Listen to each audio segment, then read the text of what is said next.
তিশা, এই নে মা এই মাসের বেতনটা তোকে দিয়ে দিচ্ছে। আফা, আপনার হাতে এটা বিসিএস এর বই না? তাছাড়া আপনারা দুইজন মনে হয় ওই যে পাশের যে কোচিং সেন্টার আছে না, ওইখানে পড়েন তাই না? এক মিনিট, তুই কি করে জানলি যে এটা পিসিএস এর বই? আমি জানি আফা, কারণ আমি বিসিএস পরীক্ষা দেওয়ার প্রস্তুতি নিতেছি। তাছাড়া ওই কোচিং সেন্টারে অনেকবার চেষ্টা করছি ভর্তি হওয়ার, পারি নাই, কারণ টাকা পয়সা নাই তো, সেই জন্য আর কি। এই চুপ কর, তুই কি না বিসিএস পরীক্ষার জন্য প্রস্তুতি নিচ্ছিস? আরে তুই তো আমাদের বাড়ির হচ্ছে ঝাড়ুদার, বুঝতে পারছিস? আর তুই কি না বিসিএস এর জন্য প্রস্তুতি নিচ্ছিস, এটা আমাকে বিশ্বাস করতে হবে? আরে শোন, তুই ঝাড়ু দিয়ে খাচ্ছিস, এটাই তোর জন্য ঠিক আছে। আর তাছাড়া তুই কি বিসিএস এর ফুল মিনিং জানিস? হ আপা, জানি তো। ওই যে এই থাম, তুই যে কি বলবি আর কতটুকু বলতে পারিস সেটা আমার ভালো করেই জানা আছে। আর by the way, next time যদি আমার সামনে এভাবে ভাব দেখাস না, তাকে মাকে বলে না তোকে কাজ থেকে বের করে দিব, বুঝতে পারছিস? আফা, আপনি আমার লগে এমনি করে কথা কইতেছেন কেন? আমি তো আপনার লগে খারাপ কিছু কই নাই। তাছাড়া আপনি শিক্ষণ ধরে আমার লগে খারাপ ব্যবহার করতেছেন। ও মাই গড, একটা ঝাড়ুদার কিনা বিসিএস পরীক্ষা দিবে, এটাও আমাকে দেখতে হবে? আরে শান্তা, তোদের বাড়ির এই কাজের মেয়েটা হয়তো জানে না বিসিএস মানে কি।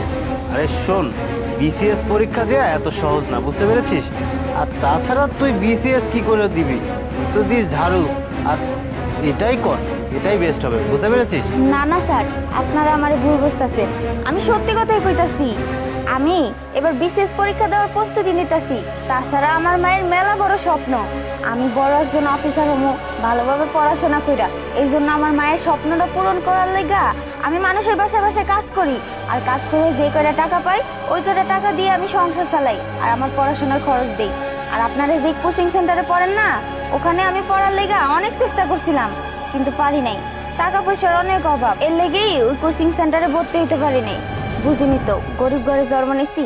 তবে একটা কথা, ওই কোচিং সেন্টারের একটা বই আছে আমার কাছে, আরো একটা নোটও আছে। মাঝে মধ্যে আমি কাজের ফাঁকে ফাঁকে নোটটা দেখে পড়ি। এই চুপ কর, অনেকক্ষণ যাবত না তোর আজে বাজে কথা শুনতেছি এখানে দাঁড়িয়ে দাঁড়িয়ে। আর তুই কি বললি তোর কাছে একটা নোট আছে? আচ্ছা নোটটা দে তো, একটু দেখি। ঠিক আছে ম্যাডাম, দেখাইতেছি। এই যে, এই লন।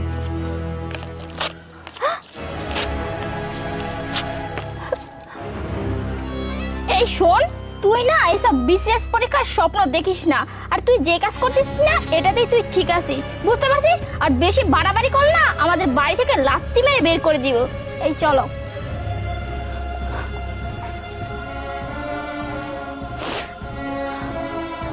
ফাইনালি আমার প্রপার্টিটা নেওয়া হয়ে গেল। এখন শুধু এখানে একটা বিল্ডিং তৈরি করে রিসোর্টটা তৈরি করলেই হয়ে যাবে, বাস।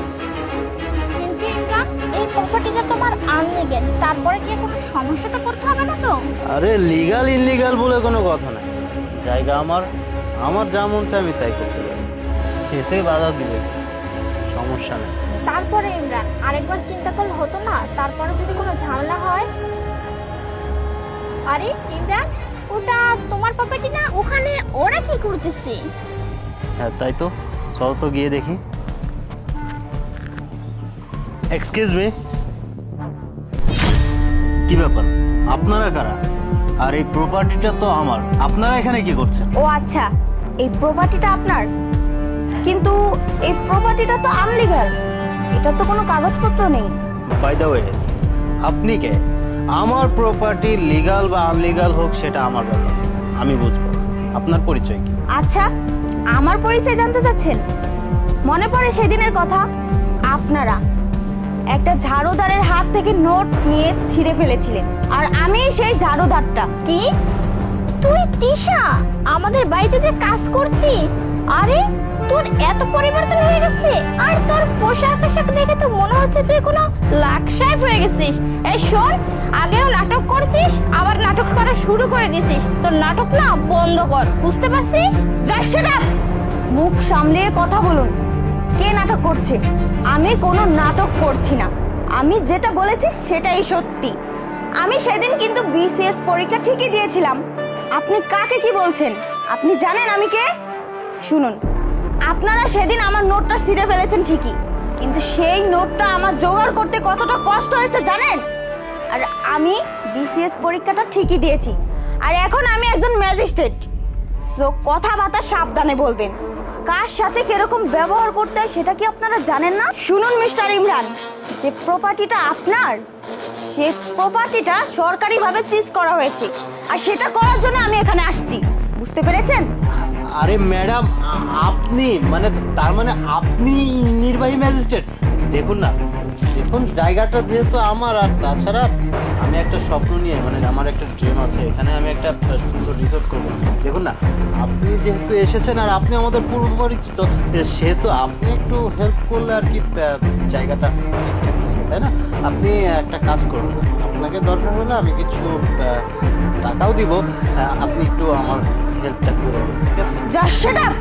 আপনার সাহস কি করে হয় একজন অন ডিউটি অফিসারকে ঘুষ অফার করছেন? শুনুন, আপনাকে চাইলে আমি এখন একটা মামলা দিতে পারি, কিন্তু না, অলরেডি আপনার নামে একটা মামলা হয়ে আছে, কারণ আপনি এই প্রপার্টিটা অন্যের কাছ থেকে জোর করে দখল করেছেন। শুনুন, যা করার সরকার করবে, কিন্তু আমিও দেখে নিব আপনি এই প্রপার্টিতে রিসোর্ট কিভাবে তৈরি করেন। Just mind it. আর এই যে আপনারা আরেকটা কথা শুনে রাখুন, আমরা সময় মতো এসে জায়গাটা সিজ করে নিব। ম্যাডাম চলুন, এখানে সময় নষ্ট করে কোনো লাভ নেই।